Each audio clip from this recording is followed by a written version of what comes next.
Things do not go well here, my friend.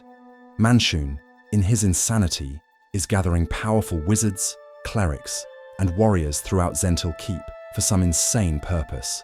I have been contacted as well, and rumors are flowing regarding a secret cabal Manshoon is forming called the Zhentarim.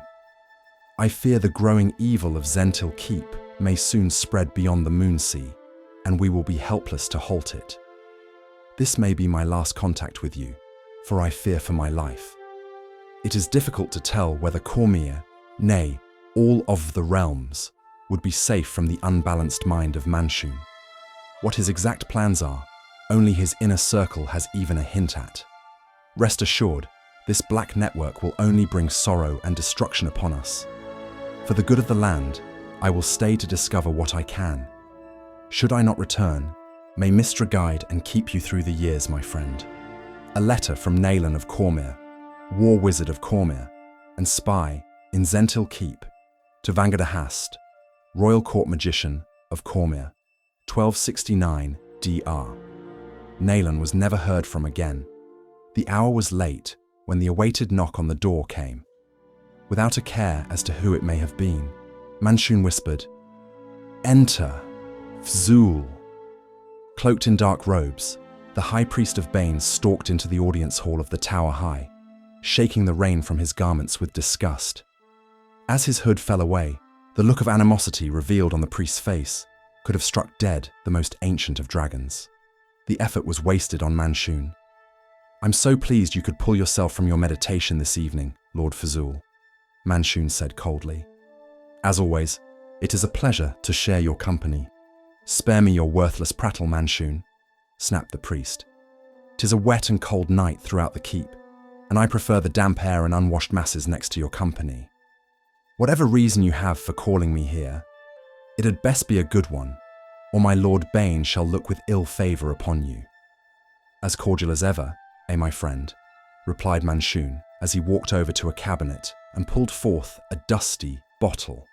"Can I interest you in some firewine from Mulhorand? 'Tis truly a fine vintage." Fzoul shook his head in visible anger as the wizard poured the thick black wine into a golden goblet. Smirking at the thought of poisoning the follower of Bane, the mage took the drink and returned to his comfortable chair. Taking another sip of the spicy wine, Manshoon, lost in thought, stared into the goblet for several moments before turning again to the wicked priest. "We have never been on pleasant terms, Fzoul," Manshoon began, "and I did not call you here to become your trusted friend. The reason I summoned you is that I wish to enter into a partnership, as it were, with you and some of your followers." Were Fzoul a lesser man, he might have burst into laughter.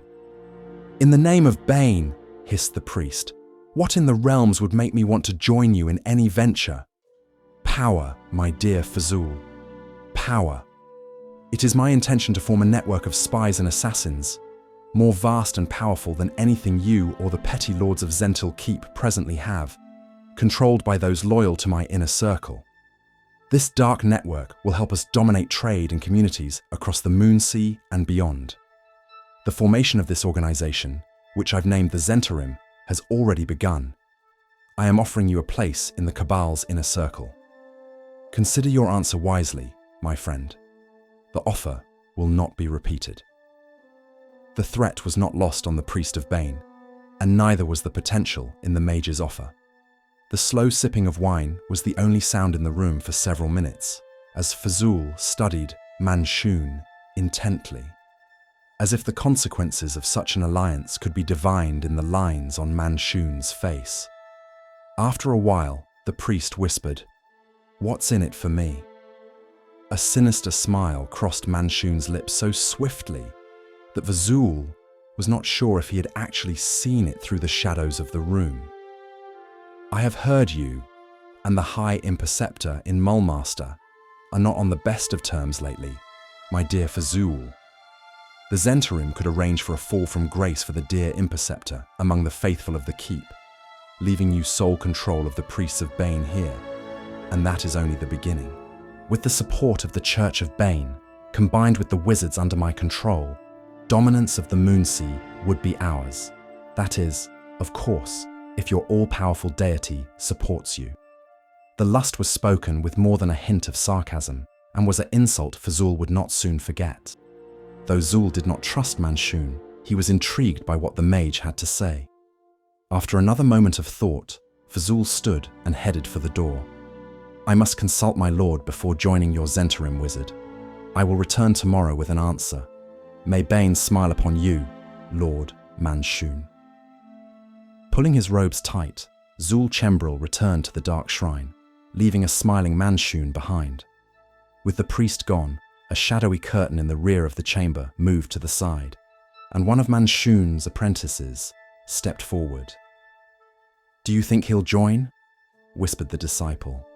"Of course he will, Sememan," gloated the mage. "I'm offering him control of the Church of Bane in Zhentil Keep, an offer even Fzoul cannot refuse." "But what of Bane, Master? The High Imperceptor is said to be the voice of the god of strife on this plane. Would not he take offense at this act? You misunderstand the god of strife, underling. Bane will not interfere, because Bane thrives on this type of deceit and treachery. Fzoul will return tomorrow to pledge his aid to the Zhentil, and at that time, we'll decide how best to use his priests to our advantage. In the end, the Zhentil and I will reign supreme." Manshoon is an evil, arrogant wizard who was an instrumental founder of the Zhentil centuries ago. That Manshoon is dead, and the current Manshoon is one of the original's many clones.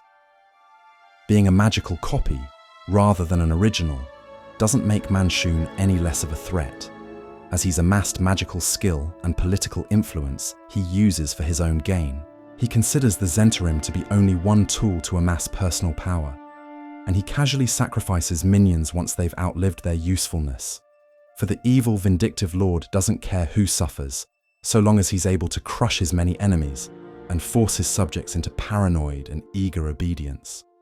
The original Manshoon was the undisputed lord of Zhentil Keep, where he honed the organization to suit his sinister will. He encouraged members to report on each other, punished discontent, and hoarded magical knowledge and personal secrets.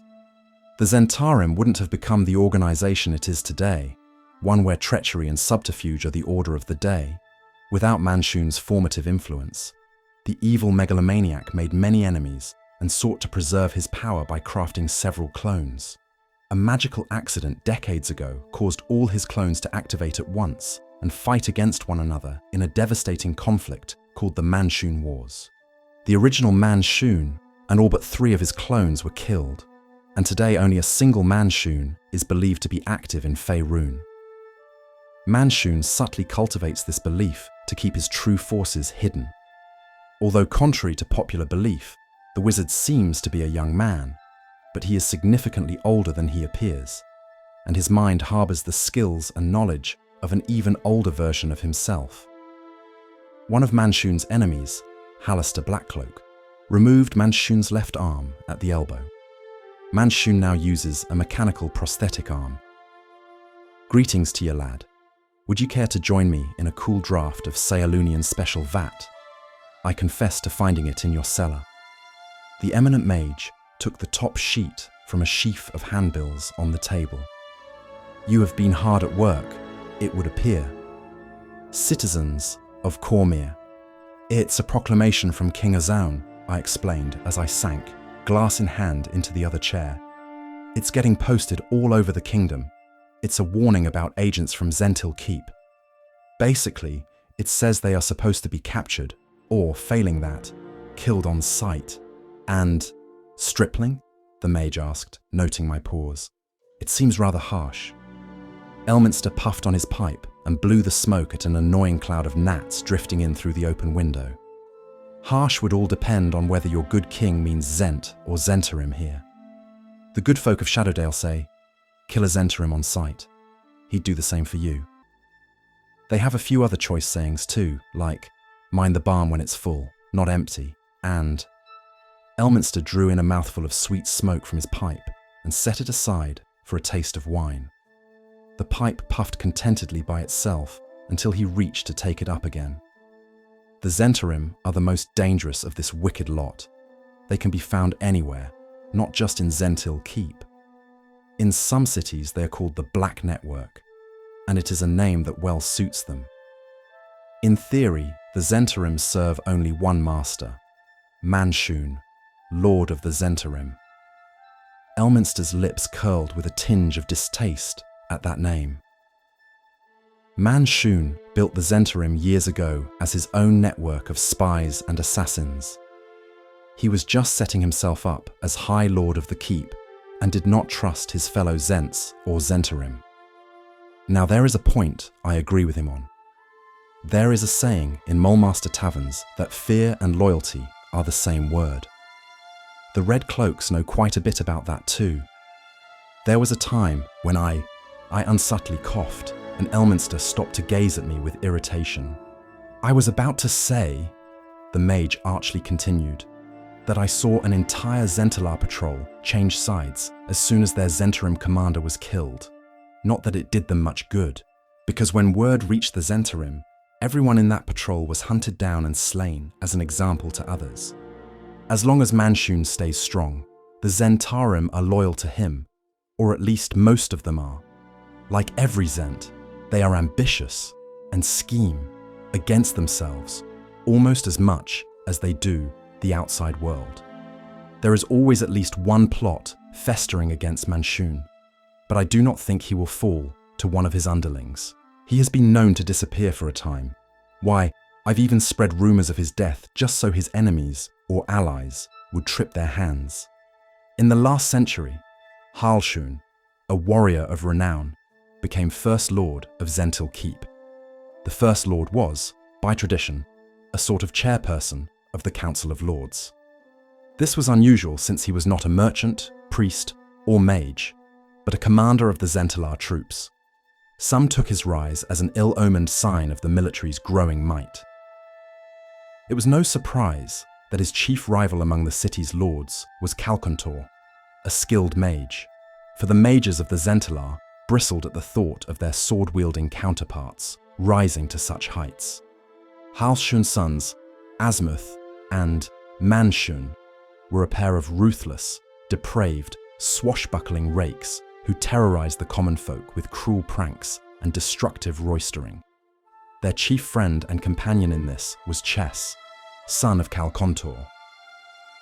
As was the custom of Zhent nobles, Manshoon and Kalkontor sent their sons, known as Lord Princes, the Zhentish title for a lord's heir who has not yet come to power, forth into the world armed with swords and gold to learn its ways and prove themselves. Each was charged with a mission to complete, one that would bring more wealth to the gates of Zhentil Keep and prove his worth as a future lord. Even as the three set out, neither fathers nor sons fully trusted the friendship, but such paranoia was only expected from scions of the black walls of Zhentil Keep. All knew that the strongest would survive any treachery, should it come to that. In this way, weakness would be purged. While Manshoon sent his sons in the belief it would make them strong, Kalkontor had other reasons for encouraging the three to leave. With his sons gone, Manshoon's power was weakened ever so slightly. 3 months after their departure, Kalkontor poisoned Manshoon and then taunted the dying lord. It was Kalkontor's undoing. Manshoon mastered his weakening body enough to stun Kalkontor with a hurled chair, and then he cast the treacherous mage from the tower's high window to the cobbles far below. The effort did not save Manshoon, but he did have the satisfaction of seeing his assassin die before him. With both lords dead, the mage Thylan Greencloak and the priest Ulsan Baneservant, both powerful men in the keep, claimed the vacant positions left by the deceased lords. In this, they usurped the positions from the Lord Princes whom tradition held should normally receive the titles. Like Zhentar and Elefstron before them, Manshoon and Kalkontor perished together, and once again, deaths caused by treachery and grasping ambition were cloaked behind the lies of outsider assassin attacks, this time from Hillsfar or Mulemaster. Far away, the journeying Lord Princes came upon a barrow that their lore readings told them would hold, among other things, a magical blade of great power. Unfortunately for the Lord Princes, 3 harpers were spending the night inside the tomb. They were also seeking the sword, and they planned to take it with all due ceremony so as not to despoil the barrow. In the battle that followed, Azimuth was blinded, and Manshoon's right hand was blasted into nothingness when he hastily snatched up the sword. Only Lord Prince Chess was unharmed, and it was he who dragged his companions into the safety of the night. The victorious harper women prayed for permission to take away the blade. Animated by the spirit of its one-time wielder, the sword flew all around them, flashing about the tomb ever more swiftly. Chess feared it would slay the harpers and then come forth to dispatch any Lord Princes who were still nearby. So he hastened to assist his injured comrades away from the tomb. Azimuth was all but helpless and had to be led on his mount, while Manshoon was crippled and could no longer hold a blade. Fleeing the battle, Chess, Azimuth, and Manshoon wandered until one night they found an encamped company of adventurers. Most lay asleep. The 3 Zents overcame the watch and slaughtered the hapless company. Among its gear, Manshoon found a magical wand and a spellbook. He soon traded the wand for the magic needed to regenerate his hand, but secretly kept the spellbook. It is unclear how Manshoon's arm came to be destroyed in various records. Contradicting stories placate this aspect, dear wanderer. Forgive a humble guide. He resolved to master magic, having seen its power in play at the tomb. Manshoon thus covertly began his career as a mage. After a few more dangerous and brigandish adventures, the Zents began the long trip home. It was at an inn in the Dale Lands, still far from the Moonsea, that the trio learned of the deaths of their fathers. The facts were hidden amid Zentish lies, Cormyr denials, and wild speculations, but Manshoon cared little for the truth behind the words. His father was dead. And even worse, Manshoon's rightful place on the council had been usurped by another. Manshoon quickly formed a plan. It took little to convince his travelling companion Chess that Thailon and Ulsan were behind the deaths, and that the Lord Princes themselves would be the next targets of the usurpers. The 2 sons agreed to ally. As for Azimuth, Manshoon resolved to dispose of his brother before they reached Zhentil Keep. It would not do to have 2 Lord Princes seeking the same seat on the council. With Azimuth blind, it was a simple matter for Manshoon to arrange his fatal fall from a narrow bridge into the misty depths of a rocky gorge. Other events had unfolded in the Lord Prince's absence. The masked wizards of Ankylos, a brotherhood of evil mages who dwelt in a small keep in Thar, had attacked several Zhentilar outposts, threatening the Flunite frontier. To occupy the restless Zhentilar and distract them from the recent usurpation of power in the council, Thailon Greencloak led the army in a retaliatory attack. The Battle of the Masks ensued on the plain of Thar. While the Zhentilar troopers slashed through waves of orcs and ogres allied to the masked wizards, the mages of both sides conjured secret spells devised for just this confrontation. It is said that from the masked wizards there rose a snarling beast, caged in a black whirlwind, that tore through the lines straight for the bonfires of the Zhentilar mages, spitting lightning at the sorceress commanders.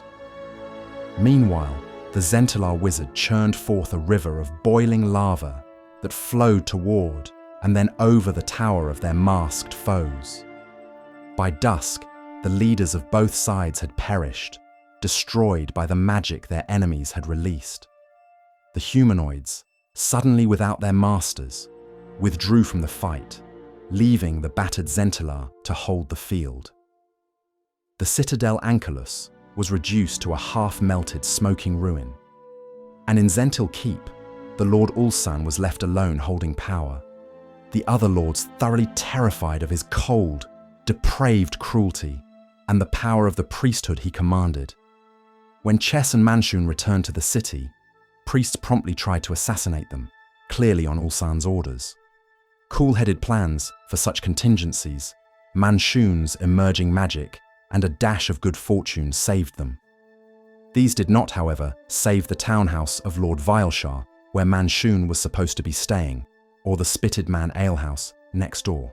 The explosion that leveled both was described by local residents as a magnificently silent fireball.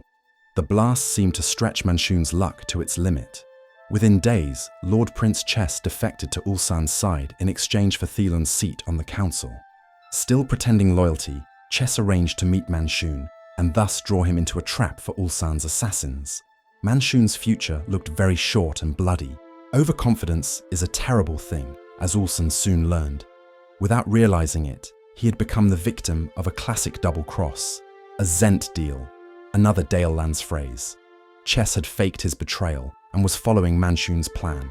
Manshoon struck at Ulsan with the aid of a childhood friend, Fzoul Chembrel, one of Bane's servant's own subordinate priests who was ambitious to rise within the church's ranks and unhappy with the creed the current church leaders were following. While Ulsan's assassins were slaughtered in one trap, Manshoon, Fzoul, and Chess sprung the other. Astonished by the treachery, Ulsan was easily killed. In the aftermath, Manshoon and Chess each claimed the title of Lord of Zhentil Keep, and both supported Fzoul's rise in the ranks of the priesthood of Bane and the formation of a dissenting branch within Bane's church in Zhentil Keep.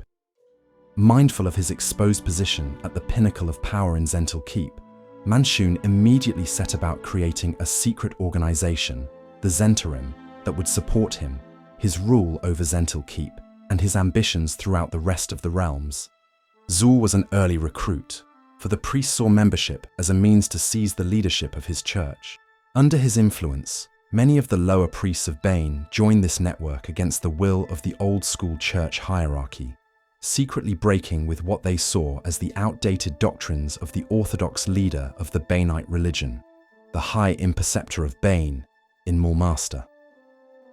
Fzoul's influence among the priests of Bane grew as Manshoon supported his fellow conspirator. Ultimately, with the backing of Manshoon's network, Fzoul took over the church organization in Zhentil Keep, renaming the temple the Black Altar in open defiance of the authority of the High Imperceptor, whose seat of power in Mulmaster was called the Black Lord's Altar. Manshoon did not solely rely on the Banite priests, nor did he truly trust them. Their loyalty was first to Bane, not him. Nor did he fully trust the many Zent wizards who joined his cabal. He assumed their ambition to be as great as his own. Manshoon cold-bloodedly played wizards one against another, and he found many ways to use their knowledge and items to further his own researches. Through his own studies, and by plumbing the depths of the resource that other Zhentarim wizards presented, Manshoon's skills as a wizard grew and surpassed his skills with a sword. Knowing the consequences of overconfidence, Manshoon strove to raise his own might of art to a higher level than the other wizards in the Zhentarim. A few years after the founding of the Zhentarim, Manshoon became adept at commanding loyalty and detecting treachery among the Zhentila and Zhentarim. Spies came back from Teschendale, still a free dale at that time, telling tales of a magically levitating hollow rock that drifted over the wilderness west of Zhentil Keep. While investigating this flying rock personally, since he suspected it contained powerful magical items that might be useful to him, Manshoon met Xantrif, a beholder who inhabited the floating shrine. The two cunning minds saw a mutual advantage to be gained by joining forces, rather than attempting to kill each other. Manshoon proclaimed the great flying shrine to be the temple in the sky, a worldly link to the gods. There, Xantrif spoke to Banites, who came riding hippogriffs, or more foul creatures, as the voice of Bane, directing them to do whatever Manshoon desired. The god Bane, amused and intrigued, raised no hand against this. In addition, the voice of Bane encouraged the confession of sins. Of course, reporting information gained in these confessions back to Manshoon. The floating temple became a base for Zhentila patrols and for a network of agents, humans and small skulking creatures that Xantrif set up to spy on Zhentil Keep's citizens, including the priesthood of Bane and the ranks of the Zhentarim. Some findings Xantrif reported to Manshoon, who was quick to remove serious threats and rivals when alerted by the Eye Tyrant. But many of the facts he learned the Beholder kept secret for its own plans. Sometimes it also offered suggestions to Manshoon, suggestions that furthered its own secret goals, even as they aided the Zhentarim. Manshoon of the Zhentarim is an average-sized human male who usually wears a mask under his hooded robe. It is often difficult to tell, however, when he is masked and when he is not, as the mask is rumored to be enchanted to disguise its wearer's face to look as he wishes. Only the few who knew Manshoon in his childhood know his original appearance, and he may have permanently polymorphed his face to another form since then. Therefore, he often further masks his appearance with magic when venturing into the streets of Zhentil Keep or the citadel of the Raven. Despite his average build and countenance, Manshoon carries himself with a palpable aura of authority. He tends to dress in dark colors such as black, charcoal, dark purple, deep red, and maroon. Of course, all outfits are topped by his black robe of the Archmagi. Manshoon is the eldest son of the renowned warrior Halshoon, First Lord of Zhentil Keep. Manshoon learned at an early age that the best spot to occupy in a tyranny is the tyrant's seat. His tyrannical father abused his power over his children, and Manshoon decided that no one would again have that authority over him. After his father's death, Manshoon slew his only brother, Asmuth, so no one could oppose his quest to control Zhentil Keep. Manshoon's political cunning, personal wealth, and constant pursuit of the art soon earned him the status of Master Wizard. It is thought that his spell library is equal to that of Kelban Blackstaff Arunson. His arsenal of magical devices and weapons is rumored to be the largest held by a single mage anywhere in the realms, although it is scattered in many hidden locations that are guarded by spells and monsters. His personal wealth has surely increased his collection of magical items beyond that of Kelban. One item of his own devising, which Manshoon always wears, is his battle gorget. Many have tried to kill the master of the Zhentarim. None have completely succeeded. He has died several times, only to have a stasis clone reborn later as a result of contingency spells. Stasis clone is a spell Manshoon developed, and he alone knows it. His stasis clones are the source of awed rumors about his many resurrections. He is known to have several hidden crypts containing multiple stasis clones, both in Zhentil Keep and elsewhere in and under Faerun. Manshoon once spent an entire year in seclusion, pretending to be a convert to the worship of Lathander in a monastic community in Sembia. While there, he pretended to be meditating on the uses of magic to further growth and agricultural fertility. In reality, he spent day after day employing improved wizard eye spells in a survey of the lands between the Thunder Peaks and the Dragon Reach. Tirelessly, Manshoon probed every back alley, footpath, trail, ruin, cavern, and underground passage. Today, he recalls the general layout of all communities in Sembia, the Dale Lands, and the Western Moonsea, and of the Underdark beneath them all. He knows exactly where all the connections between the surface realms and the lands below are, or were, about 2 decades before 1368 DR.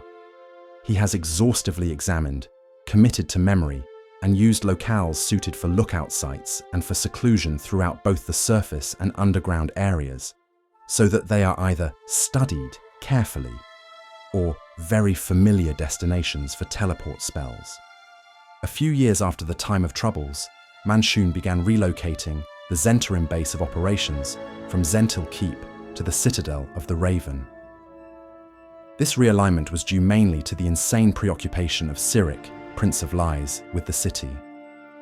As the young god's authority in Zhentil Keep began to grow to fanatical proportions, Manshoon saw the need to abandon a city on the verge of self-destruction. When Zhentil Keep was destroyed in the Sirenishad fiasco, Manshoon was snug in the citadel, sipping tea, and he only left briefly to teleport out a few useful people. Sit ye down, Volo, and do stop scratching at the page. You will get your chance to write your version when we have to leave this establishment. Listen for now, would you? And if ye break another quill nib in my hearing, I shall start charging ye for them. In 1370 DR, the matter turned on its head when Fzoul Kembrel and Lord Orgauth at last managed to slay Manshoon. And they went into that deed expecting the usual simple aftermath, one surviving copy to be hunted down, one last thread to cut, only to find that Manshoon had prepared a dozen or more stasis clones, laid away with the cold patience of a tireless wizard who would not let his legend relinquish from Faerun. And here, Volo, is where ye write what is known and do not embellish the rest. No one knows who activated the clones, or why. Not the Harpers, nor the war wizards, not the priesthoods that love to pretend they hear everything whispered in the dark by their gods, and not one dear sage of Shadowdale, at least for now. Elminster then chuckled as he coughed gently upon the smoke from his pipeweed. Now Volo, it remains unknown, and I suggest ye leave it so, because certainty where none exists is the first step toward fabrications that the scribes in Candlekeep are going to have to muddle through. The moment those clones stirred, Faerun found itself faced with a problem that multiplied faster than any council could speak its own name. For each awakened Manshoon was convinced he was the real one. Each had his own will, his own temper, his own store of spells and grudges, and, most dangerously, each was seized by an inexplicable compulsion to slay the other clones, a drive that did not ask whether it was wise, or timely, or survivable, but simply demanded bloodshed from one Manshoon at the hands of another. Most of them died in the battles that followed, and while folk who never had to clean up afterward like to call that a solution, it was merely a narrowing of the trouble. In the course of it, caches of magic that Manshoon had hidden across Faerun, items and coin and preparations meant to buy power at need, were exposed, stolen, bartered away, lost, and scattered into other hands, and the realms grew no more virtuous for the change. In time, the chatter settled enough that folk began to speak of 3 Manshoons who remained. One reclaimed a place among the Zhentarim, yet conceded leadership of the Black Network to Fzoul, arriving at an understanding with the Chosen of Bane that allowed him to draw upon Zhent resources when it suited his ends. Another was rumoured to have taken power among the thieves of Westgate, calling himself Orbak, and a third took refuge with Hallister in Undermountain, which is a sentence I never like saying aloud. Volo. So, don't prompt me to repeat it. Those who survived learned to blunt that slaying compulsion by spells and devices, and the Manshoon who moved within the Zhentarim carried himself, for a time, as though he were the sole one worth counting, for he had always preferred to rule from the shadows, to manipulate rather than proclaim, and with the burden of administering the Black Network largely off his shoulders, he was free to pursue longer designs, including researches aimed at shifting his consciousness between bodies when it pleased him. Yet the tally did not stay so neat. The Zhentarim Manshoon was later slain in Netheral's assault on Zhentil Keep. The Undermountain Manshoon died during the Spell Plague, and so, by that accounting, only Orbak remained. Orbak became a vampire, named himself Orbak the Night King, and established dominance over Westgate's Thieves Guild, the Vampiric Night Masks, until the Fire Knives purged Westgate of vampires, after which he withdrew to a secondary lair at Stormwatch, that haunted castle, which attracts trouble as readily as it repels good sense. And yes, Volo, before ye ask, the ties did not vanish simply because the city scrubbed its streets of fangs. Manshoon maintained connections into Westgate and its ruling house, and House Bleth has at times employed Zhent mercenaries and tolerated Zhent wizards keeping homes in the city, receiving aid against the invading Yakuza in return. Mark it exactly so, and do not dress it up as unexpected alliances, because nothing about Westgate is unexpected to anyone who has paid attention for more than a 10-day. Let us remember Volo. I have had many run-ins with Manshoon, who's to know if they were the real version or copies. Regardless, let us hope his will reduces over the land, if only for the good of all folk in the Sword Coast and the ink in the realms, as I, Elminster of Shadowdale, am running out of pages for this blight upon my Dale lands.